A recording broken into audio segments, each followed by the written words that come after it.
Welcome to the Work Trends podcast from Talent Culture. I'm your host, Megan Ambiro. Every week I interview interesting people who are reimagining work. And be sure to check out our Work Trends Twitter chat events calendar located at talentculture.com on the podcast page. Welcome everyone to the Talent Culture Work Trends podcast, sponsored by Quantum Work Advisory. We have a very important topic today that I think will be of interest to many of you. We're going to talk about forecasting the future of work. According to McKinsey, the pandemic has accelerated existing trends in remote work, e-commerce, and automation. This means that up to 25% more workers than previously estimated could potentially need to switch occupations. And not only workers, leaders are also being driven to upskill. A recent study from the Sloan Management Review found that only 7% of respondents were led by digitally competent teams. That is, a team where over half of the members are actually digitally savvy. So what does the future of work hold? How can we ensure that we're prepared for it? Joining me is Mark Condon, managing partner and founder of Quantum Work Advisory.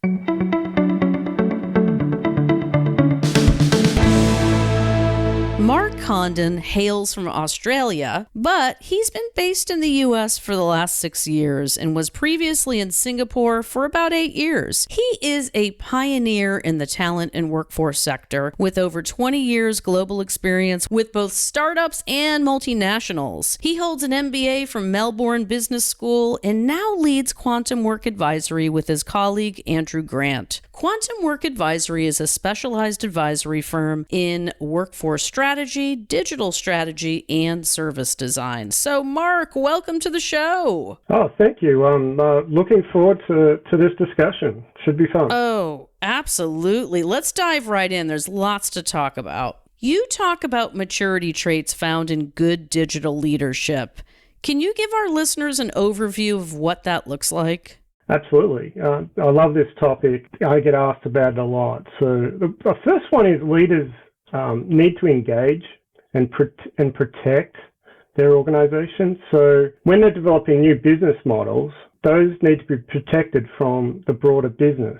They might see that as a distraction, potentially a waste of resources to the core business model. So they, without meaning to, they inadvertently may try and kill off that new business. So a leader who's looking at their organization as a portfolio needs to be aware of that from the outset. So they need to lean in and play referee at times. Another one is this culture of inquisitiveness and trust, but you have to balance it with rigor. So you want your organization to be curious, to have an exploration culture, and one that where no one gets fired for experimenting. But you also need the discipline behind that. And one of the best methodologies for that, which is a scientific disciplined approach to innovation, and it's planned and methodical, is design thinking, which is really gaining popularity. And while not everyone understands the full gamut of it, we use it all the time in our services, and we find it fantastic. There's steps of empathize, define, ideate, prototype, test, and verify. And if anyone is wanting to understand more about it, there's plenty of information out there. The other one is not everyone's really suited to taking risks.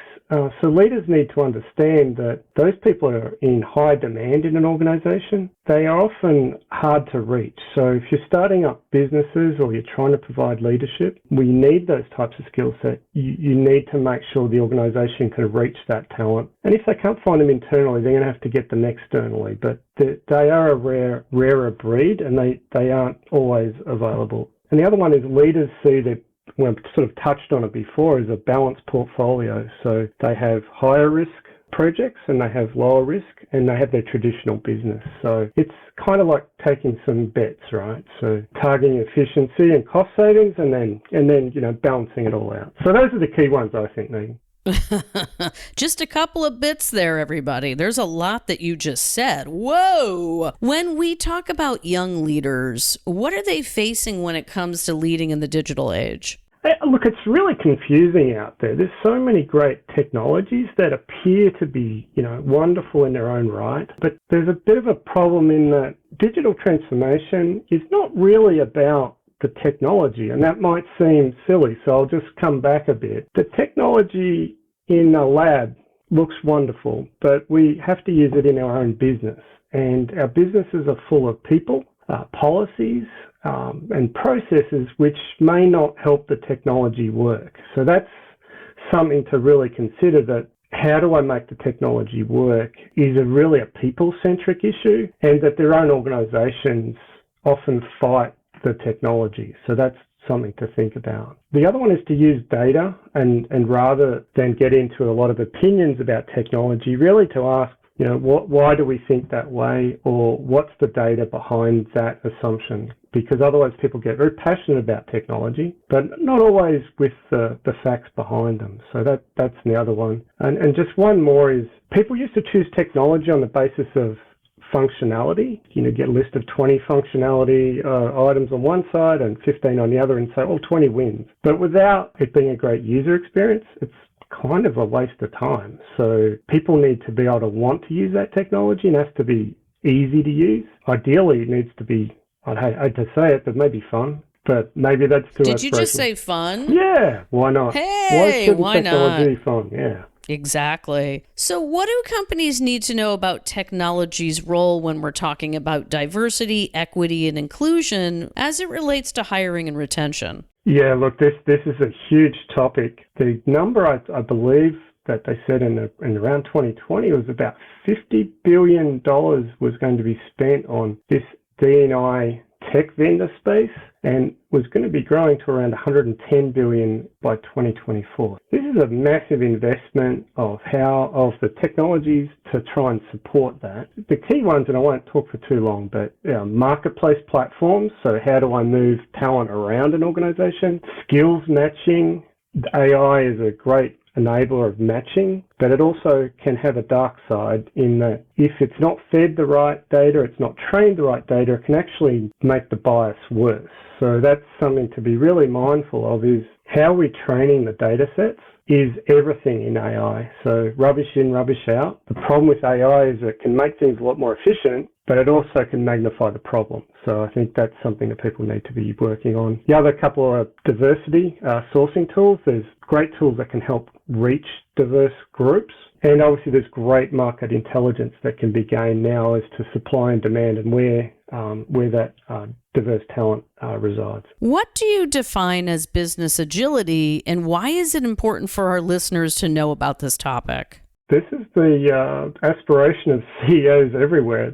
And just think of it as really the ability for an organization to alter its strategic direction quickly, to adjust its operating model. And obviously that would mean adjusting the workforce that's needed for that strategy. So the ability to move workforces to skills that are from low demand to high demand is what really this game's about. I think McKinsey defined this as reimagining the entire organization as a network of high-performing teams, each with a clear and end-to-end business-oriented outcomes. That's sort of a process that's not accurate, but I think you get what McKinsey are on about there. And it's really, as I say, a holy grail almost for businesses. There's a couple of key components to it. Self-determining teams, they call it, or active-based organizations. So where the individual has the room and the freedom to decide which work they need to do based within a framework. So that obviously means less hierarchies,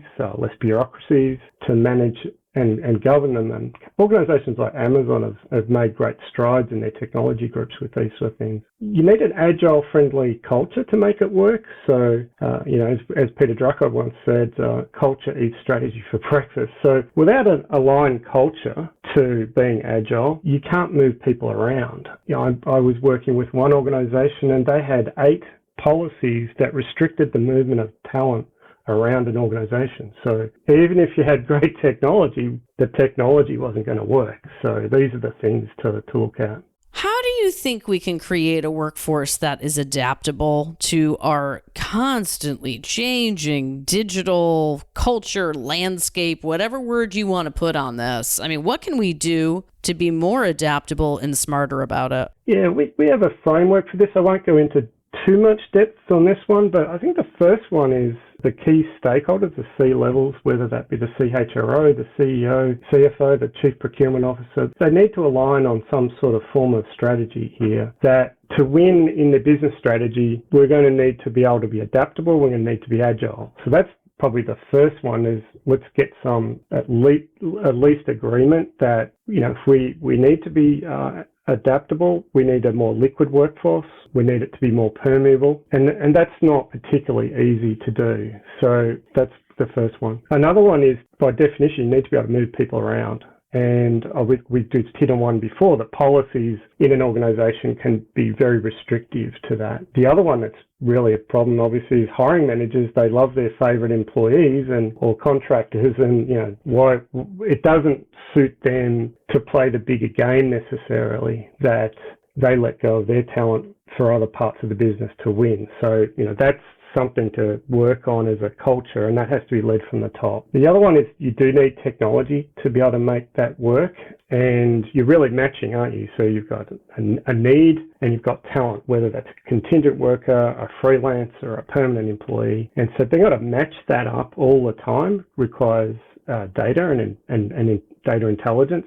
It also needs to have an awareness of the skills that are needed, to have the ability for the skills to find the work and the work to find the skills. That's where technology is incredibly powerful at the moment. AI matching, we mentioned before, can mean that employees can sit at their desk, they can look at various projects that they want to work on, and the other parts of it is technology can nudge them. Obviously, a bit like Amazon for jobs. Amazon internally for jobs is where we need to be going. And people coming in and out of the organisation, they don't need to be all permanent employees. They can be contractors as well. There's a few points to cover. Yeah, absolutely. Good stuff. And I have to say, some people warned us as far back as the 1980s that what we now know as the Great Resignation, in air quotes, was coming. What were the signs they saw, and how did that manifest into the modern day talent reality that we're all living in? Yeah, it's been quite a big change, but if you step it back a little bit, there's some hints along the way, and probably none of us were smart enough to predict it would happen exactly like this, but there's some pent-up need here that's perpetuated in a bit of a tipping point for the workforce. So this is a bit like a market correction. It is a labour market correction. There's a couple of things that have led up to it. One is that the median salaries have fallen relative to productivity, and they have diverted for some time. And there's been a movement of wealth from salaried employees to shareholders. And a couple of reasons have happened for that. One is there's been a trend in automation, globalization, and outsourcing. So some of the jobs have just moved out of the country, obviously. Technology's taken over some of that work. There's been a movement, structural unemployment issues.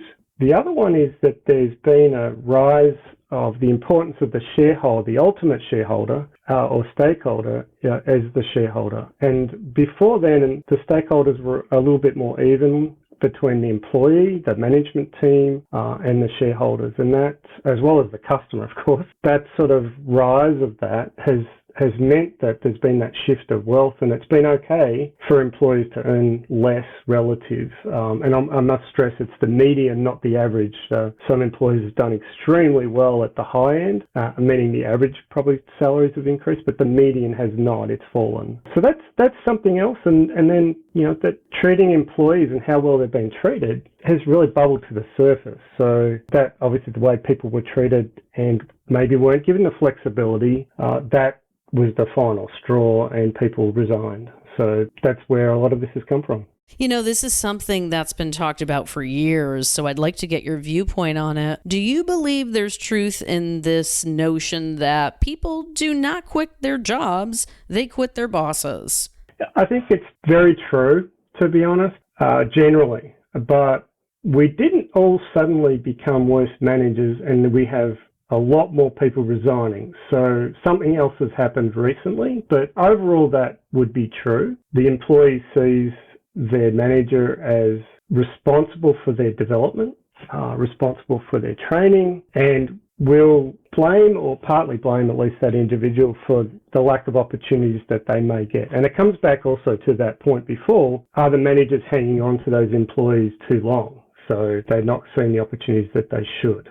So that's probably the one why people have seen greener pastures and moved on. But as I said before, there's a whole bunch of reasons why people are suddenly, resigning at quite alarming rates at the moment. Well, and finally, with the rise of the gig economy, remote working, and flexible work arrangements, what do you see as the future of work life? Where are we going with all this? Yeah, well, it's once again another holy grail for us, isn't it? And it's a tough one because a lot of people have suffered burnout through the COVID years, which obviously are still continuing. That burnout rate has been quite damaging for people. They've maybe not felt supported. They've extended family daycare issues, and so it probably has moved backwards in recent years. But I think people have had enough. I think they're looking at, why am I working so hard? Why do I need to earn maybe the money that I need to earn? And I think a few people are getting off the merry-go-round. I'm not saying all, but I think some are. So certainly. And you know what? That's kind of refreshing to end on this note. Ultimately, we all need to remain flexible, all of us, technology included. We've got a ways to go. I really appreciate you stopping by here, Mark, and sharing a lot of sage with us. Appreciate it. Really enjoyed the conversation, and hopefully we can do it again soon.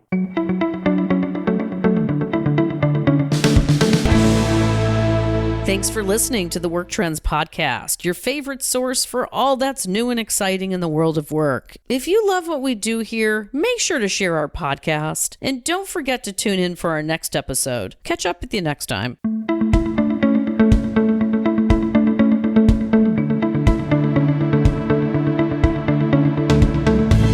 Thanks to listening to Work Trends from Talent Culture. Join us every Wednesday at 1:30 p.m. Eastern for a live Twitter chat with our podcast guest. To learn more about guests featured on today's show, visit the show notes for this episode at talentculture.com and help us spread the word. Subscribe to Work Trends wherever you listen to podcasts. Leave us a rating, review in iTunes. Share Work Trends with your coworkers, your friends. Look forward to it. See you next time.